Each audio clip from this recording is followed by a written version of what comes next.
cepet banget ya habisnya nih minumannya. Ini Po Eli udah 10 tahun jadi 10 tahun. koordinator penonton alay. Tadi udah dikasih tahu kan apa aja yang udah dihasilkan dan lain sebagainya ya kan. Ada nggak sih suka dukanya Po Eli selama 10 tahun jadi koordinator penonton alay? Banyak banget suka dukanya. Saya harus bercerai dengan suami saya yang pertama. Ah. Terus karena Itu karena kenapa tuh?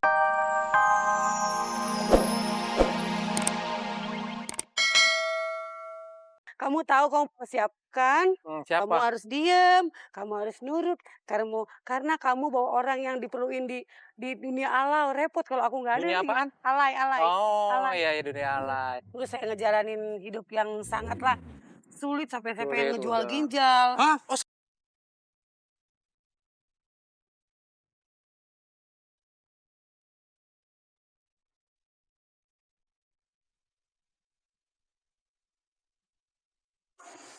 aduh, gak enak banget ya. Sekarang ini kayaknya saya sendiri, butuh teman curhat, lagi galau. Makan-makan sendiri, masak-masak sendiri. Gue kayaknya butuh orang, butuh cewek buat jadi teman curhat. Ceweknya cantik, rambutnya sebahu, baunya wangi banget. Kayaknya tempat ini pas nih cari cewek nih buat dicurhatin. Nah, ada cewek cantik nih. Pakai topi, badannya bagus, seksi. Penasaran, siapa tahu bisa dicurhatin ini, siapa tahu bisa dibawa pulang. Saya jadikan seorang istri. Halo cewek cantik. Halo. Wanginya. Kulitnya halus banget. Ini pas banget nih buat temen curhat. Iya kan?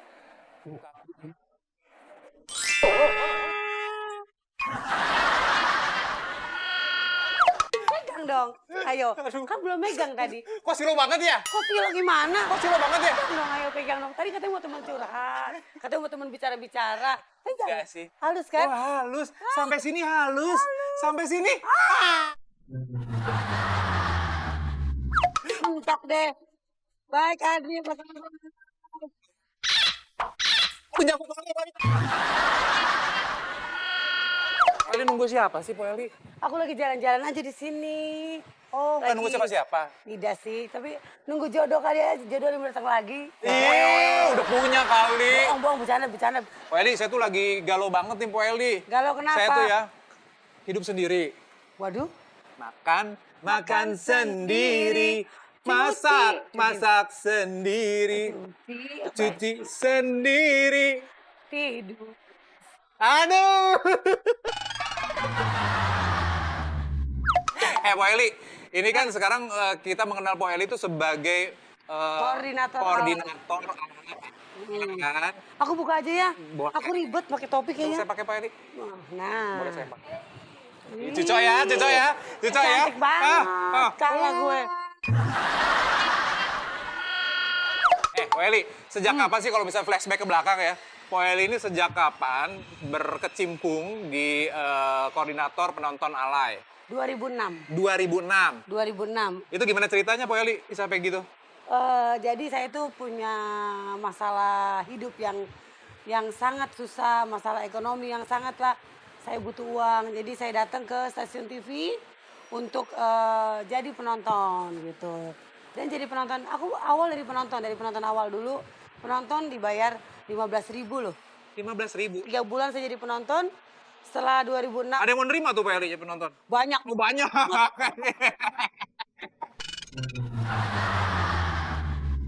Nah itu tahun 2006 menjadi penonton. Tapi sebelumnya katanya pernah juga jadi asisten rumah tangga. Betul. Jadi dari 2000 saya susah, saya sakit kan. Sakit saya jadi pembantu rumah tangga. Saya mencuci gosok di rumah orang. Yang bener Po Eli? Bener. Saya bantu itu teman-teman saya satu pintu pego 150. Untuk terusnya pas mau lebaran kan beli baju kan. Terus jual kulit ketupat. sama suami saya berdua. Sampai tangan saya keriting. 1.000 ketupat saya jual. 1.000 ketupat saya bikin malam takbiran masih begini. Selesai jam 8 malam saya beli baju untuk anak-anak saya buat lebaran. Oh gitu. Abis itu jadi koordinator penonton bayarnya gimana ceritanya sih? Karena saya sakit parah. Waktu itu saya sakit kena dioperasi usus buntu. Kan nggak bisa kerja berat. Jadi saya, lihat tuh ada audisi di situ. Audisi saya ngajak anak saya kan, yuk. Anak saya masih kecil, gitu saya ajak ke TV itu, TV tangga ya. Saya datang tutup kotanya gitu. Oh tutup, ya udah jadi penonton tuh di situ. Setelah jadi 3 bulan jadi penonton alay, jadi koordinator penonton. 2007 saya jadi koordinator penonton. Itu Saya meranjak dimodalin sama Bedu tuh. oh sama Bedu yang modalin supaya jadi Bedu. koordinator. Kita pulangin duit Bedu, dapat lagi temen untuk modalin lagi dari orang bank kan. Terus dari dia tuh dapat tuh sampai saya bisa jadi punya duit sendiri dilepas sama dia. 2006 sampai sekarang. Sampai sekarang. Udah dapat apa aja dari koordinator penonton alay? Itu buat karyawan saya. Udah berapa? Jadi buat alay saya kan pada tinggal di rumah saya tuh. Saya pinjemin motor dah atu-atu gitu kan. Ya. Jadi saya punya mobil buat saya sendiri pribadi satu. Mobil satu. Suami satu. Suami satu. Buat Motor berapa? motor anak saya 2. Satu orang ada yang 2, yang satu 3. 3. Rumah. Rumah belum. Weli, kita pindah tempat yuk. Kemana? Di daerah sini aja, kita ngobrol-ngobrol supaya santai ya kan. Ntar makanannya Di sini ada pantai nggak? ada dong, Ada? ada pasir di sini. Yaudah yuk, lagi jalan-jalan nih. Mana nih? Sana. Traktir ya. Traktir. Oh, yang banyak mobilnya kan Po Eli, banyak rumah Po Eli. Po Eli Dulu ya. traktir. Haus, ngomong mulu. Wih, cepet banget ya habisnya nih minumannya. Ini Po Eli udah 10 tahun jadi 10 tahun. koordinator penonton alay. Tadi udah dikasih tahu kan apa aja yang udah dihasilkan dan lain sebagainya ya kan. Ada nggak sih suka dukanya Po Eli selama 10 tahun jadi koordinator penonton alay? Banyak banget suka dukanya. Saya harus bercerai dengan suami saya yang pertama. Terus karena Itu karena kenapa tuh? Karena nggak ini juga. setuju. Oh nggak setuju sebenarnya. Nggak setuju aku jadi di entertain. Cuman kalau saya hidup ikutin dia terus kan saya nggak bisa cari nafkah untuk keluarga saya karena keluarga saya sangat membutuhkan Maaf nih, suami yang pertama emang tidak memberi nafkah?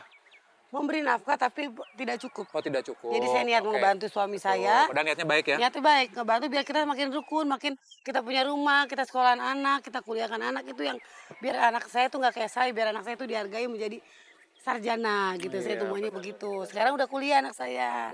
Terus saya ngejalanin hidup yang sangatlah sulit sampai saya pengen ngejual ginjal. Oh sempat? Sempet sampai pengen ngejual ginjal saya. Tuh cerita dulu. Ini sampai Po Eli mau menjual ginjal. Emang sesulit apa sih kehidupan Po Eli pada saat itu tuh? Banyak utang. Banyak utang. Makan sulit. Rentenir, karena utang rentenir jadi bunga itu lang saya sampai sakit kena flek paru akhirnya. Sampai anak saya tinggalin ke ibu saya semuanya. Saya berjuang sama suami saya itu berdua yang jadi pembantu, jadi itu. Makanya sekarang kalau ada orang ingin hidup instan itu. Kayak hidup enak gitu ya? Hidup enak, aduh saya harus berjuang dulu dari nol dulu gitu kan. Harus cari uang tuh yang halal. Karena pengennya halal, kalau pengen instan cepet banget. Tapi kan saya pengennya jalan halal gitu kan. Apapun saya lakukan, jadi pembantu pun, tukang cuci pun, sampai disuruh-suruh orang-orang pun saya mau. Karena apa? Saya tidak pernah malu melakukan apapun, yang penting itu halal gitu menurut saya gitu. Itu buat siapa Po Eli? Buat keluarga saya dan buat anak-anak saya, tercinta. yang penting anak saya. Sampai orang tua saya buatin rumah, karena orang tua saya rumahnya jelek banget. Orang tua saya itu rumahnya cuma bilik dan tanah. Dan itu dapat dari pemerintah, katanya rumah yang jelek akan dibangun untuk janda-janda. Ibu saya tidak dapat. Saya begini tenang, Mak. Nanti saya punya rezeki. Ya. Akhirnya saya punya uang di 2010. Saya rombak rumah ibu saya menjadi upin, menjadi tembok. Saya beliin semua barang-barang dalamnya, bukan saya. Ini ke orang kita ajak ke orang ria hukumnya. Cuman saya pengen ngebagiin orang tua saya itu satu. Saya bikin rumah. Itu aja satu yang saya inginin. Sampai orang tua saya kemarin 2015 sudah meninggal, ya saya cukup seneng udah ngebagiin orang tua saya selama 5 tahun gitu. Luar biasa sekali. Tapi apapun yang sekarang sudah dilakukan Po Eli, semuanya untuk keluarga, untuk anak tercinta, untuk orang tua, ya semuanya sekarang Untuk teman-teman. sudah teman-teman semua kehidupan sekarang alhamdulillah sudah lebih baik ya. Tapi Pak Peli, ngomongin lagi tadi masalah apa suka duka ya, masalah tadi jadi penonton bayaran. Pernah nggak sih Po Eli merasa dilecehkan atau mungkin pembayaran lama atau apa yang akhirnya